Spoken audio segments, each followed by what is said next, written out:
Good evening, ladies and gentlemen, boys and girls, bloaters, beavers, and anyone else who may be out there watching right now. Appreciate you taking the time to listen to this. Today, we have another episode of Reading Workhorse, which is where I simply read out loud the blog articles written by Workhorse, since I know how little everyone enjoys reading. And with that, I will waste no further time with commentary, and we will get into the words of the Workhorse himself. DFK Summoner, the Weaver, and the Loom. When we started designing the Summoner, it quickly became clear that the class came with a lot of expectations.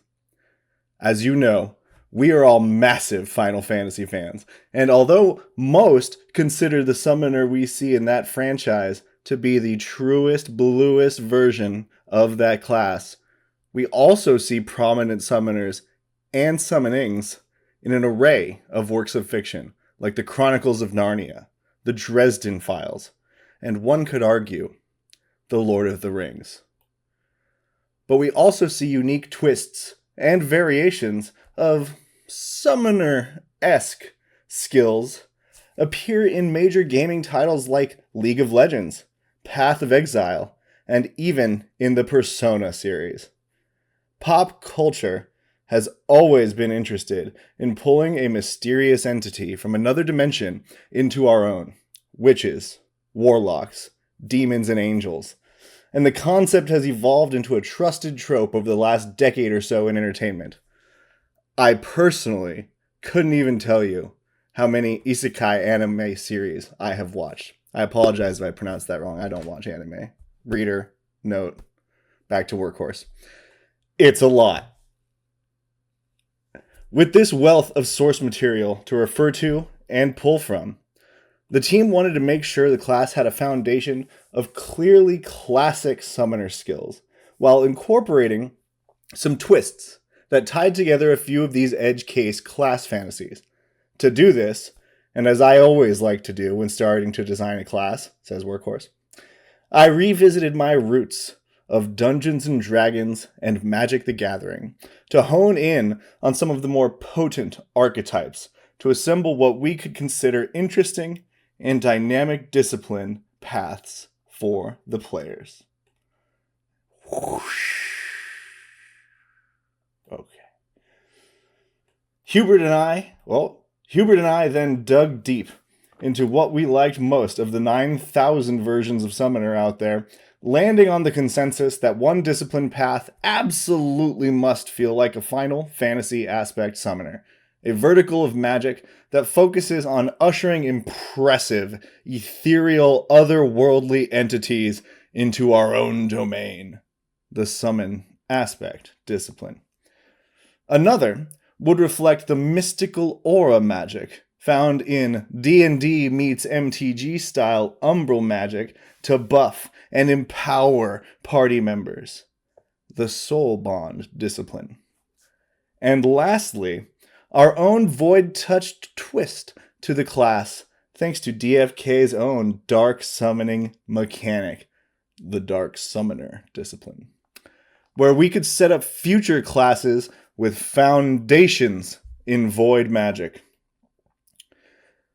Simply put, the Summoner serves as the next step in the evolution of basic class magic, and as the first published advanced class codex, we wanted to set the table for what to expect with other advanced classes and where their skills originate. That precedent setting meant that this class actually became significantly more important to the current and future design of all classes than any of us initially expected. The Summoner opened a lot of doors on the design front, but also forced impactful decisions to be made, with many endgame mechanics needing to be finalized for the class to do all the things it needed to do. Banish, combo trees, void power, unlocks within combos, passive unlocks, and even a game-wide lore upgrade were all sorted out within this class design process alone. It was a lot to tackle, all within a single class. As a result, this class took the longest to design, but it is also the most fully baked of any class that has been publicly presented upon the release of its codex. To achieve that evolutionary fully bakedness, creating a codex and class flavor that looks and feels like a progressive confluence of wizard, scholar, seer, and priest was crucial. A summoner pulls from these classes to command and negotiate with magic in a way that the basic classes cannot. This does not necessarily result in more power, but rather a greater sophistication and control of magic itself due to the summoner's deeper and more advanced understanding of how magic even works in the first place.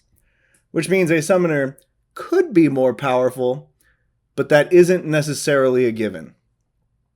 As you begin to use the summoner's kit and digest its codex, the hope is one moment you'll feel a bit like a scholar, the next a wizard, the next a seer, but all variations result in something uniquely summonery. With the disciplines locked in, and a clear concept of how the summoner serves as a cornerstone of the next level of magic users, we wanted to create a distinct fantasy around how the class chose those focused verticals of study. In turn, we embraced the academic storyline we started to see within the scholar class. In the realms of Gaia, a wizard, scholar, and seer could all learn magic at the same mage's college in Serendale, while not necessarily needing to learn magic solely in an academic setting. This foundation of formal magical education is what transitions a talented young mage into an adventurer ready to take on the wilds. In turn, each main magical class can be thought of essentially as a major, and each magical subclass could be considered a minor, while the summoner can be seen as something like a doctorate student who has mastered the basics of all foundational magical classes to take the next step in practicing advanced and even forbidden magics. Void magic. Void magic and dark magic have always been here in the DFK universe. From early game lore to the advent of the Dark Knight and Dread Knight hero classes, dark magic has been something we knew was coming. And with the introduction of arcane power, there was an opening to build upon that system to interact with the void on the battlefield. While the void may have always been a part of this universe, in order for classes like the Dark Knight and Dread Knight to gain access to that form of magic, we needed a class to unlock it. We saw the scholar begin to drift into the unknown with its investigation discipline, gaining access to both forbidden and forgotten knowledge in its unending pursuit for answers. But scholars stopped before delving too deep. Scholars stopped before delving too deep. That quest for knowledge didn't stop when it came to dark summoners. It pulled on the mind of those select few who craved access to a greater power, regardless of the price, and they kept digging. It wasn't until the realization that summoning an aspect is a two-way street that the forgotten knowledge scholars pursued was truly remembered. The truth was that banishing an entity from this plane was simply the other side of the same summoning coin. Banish definition. Target is removed from the battlefield. Target can't perform any action, and passive effects they possess become inactive. Target cannot be targeted. While banished, all status effects inflicted upon the target are paused. Interrupts. When you banish a target, you are literally sending them into the void. While there, time moves differently. To those still in the realm of Gaia, it would seem that time freezes for the banished hero, no matter how long they have been absent from this plane. This exchange of energy results in void power, which summoners, and a few other classes, I'll let you speculate, are able to access and leverage in the heat of battle. Void power is unique in that it is an all or nothing proposition. As you accrue it through damning actions of manipulation and preparation, your summoner gains access to this swirling well of dark energy. However, access to this well is not like arcane power, which functions much like a faucet that can be turned on or off at your discretion. As soon as the void is channeled, it only stops when the well runs dry. But that does not mean that filling the well in the first place does not come with its own spicy flavor of perks.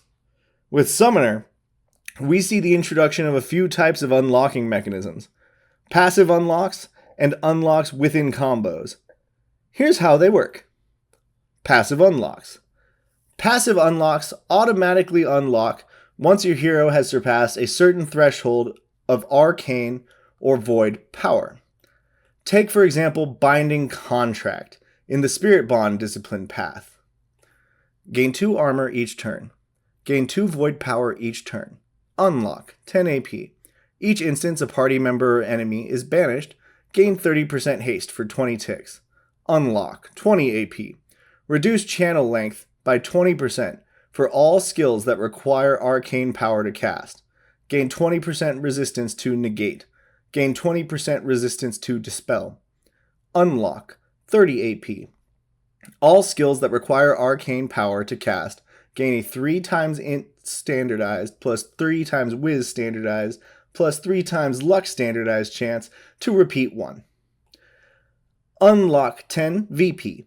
Gain plus 25% status effect resistance while channeling. Unlock 20 VP.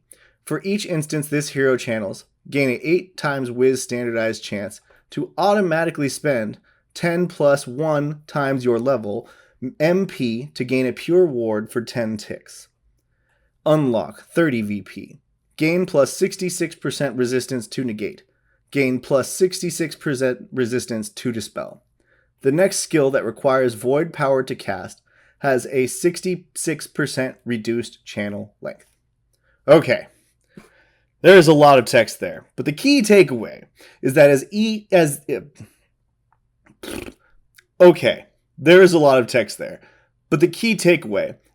the threshold of AP and VP increases, note, I am showing 10, 20, 30 for each unlock by way of example, so don't get married to these values.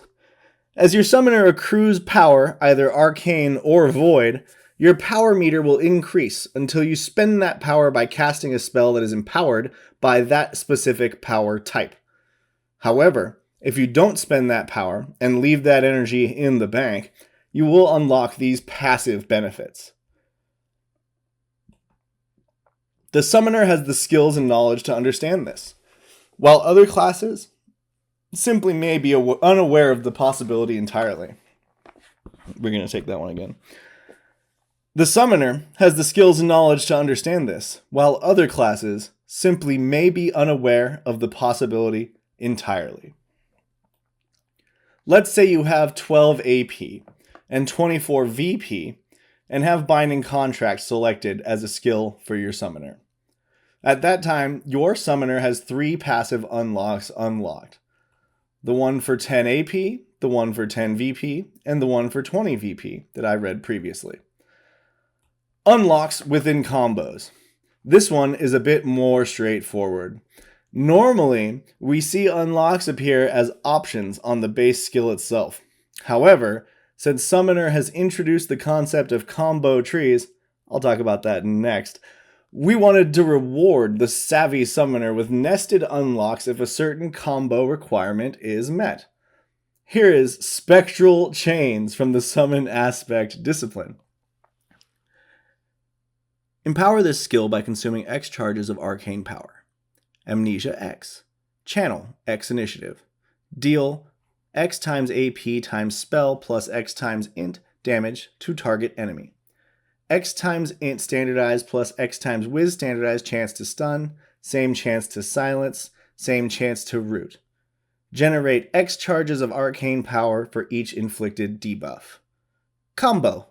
If Trent was cast by this hero in the last X turns, gain Unlock X AP plus X times int standardized chance, increased chance to root target and extend duration by X ticks.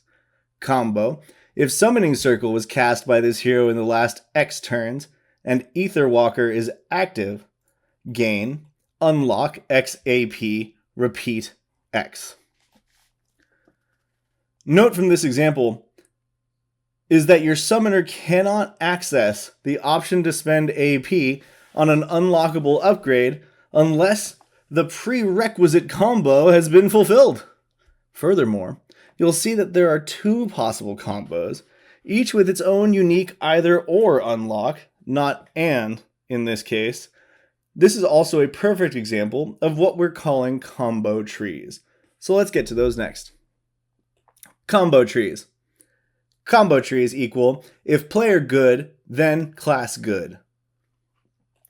Since Summoner is the first of the advanced classes to be revealed, it was very intentional of us to showcase many of the ingredients players can expect from other advanced classes as they roll out. Although advanced classes gain base stats at a higher rate than basic classes inherently, it was very important to the team to have the class feel advanced, while not making it automatically more powerful than a basic class. In turn, what you will see is an emergence of options and nuanced choices, rather than big number better. This line of thinking is the source of combo trees. Combo trees provide a very intentional opportunity for strategic decision-making mid-game. They are only available to classes who understand the power of weaving energy together to provide a more desirable outcome based upon the situation. This is a fancy way of saying that if you know this class well, you can take advantage of its upside to surpass base power levels and in turn, become more powerful. Flavor text and lore drops.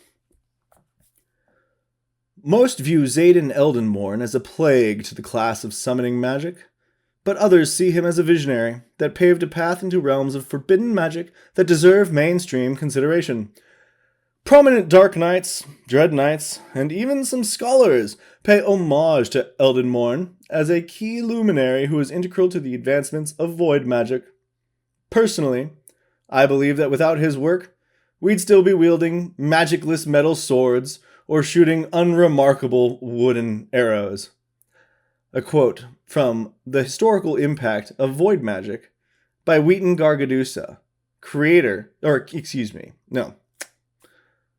Quote from The Historical Impact of Void Magic by Wheaton Gargadusa, curator of historical accounts at the Adelian Archives. The last update for you is to keep an eye on the flavor text attached to each skill in a hero's codex. Summoner is the first fully deployed lore bomb, which will be seen in the main menu. The last update for you is to keep an eye on the flavor text attached to each skill in a hero's codex. Summoner is the first fully deployed lore bomb, which will be seen in the in-menu codex/skill selector, but not in the game. Summoner is the first fully deployed lore bomb, which will be seen in the in-menu codex and skill selector, but not in the in-game battle hub itself. We took this opportunity to remove clutter from the in-game menu, but also added some universe-building goodies elsewhere. All of the previously released class codices will see this upgrade over time. Until next time, be sure to follow all the stuff on Twitter/X. DeFi Kingdoms, the math team, Workhorse's company, and of course, Workhorse himself on his personal Twitter. And with that, ladies and gentlemen, that'll conclude our episode of Reading Workhorse today. See, what is that? Only 20 minutes? It's not even bad. Not even bad. Good night.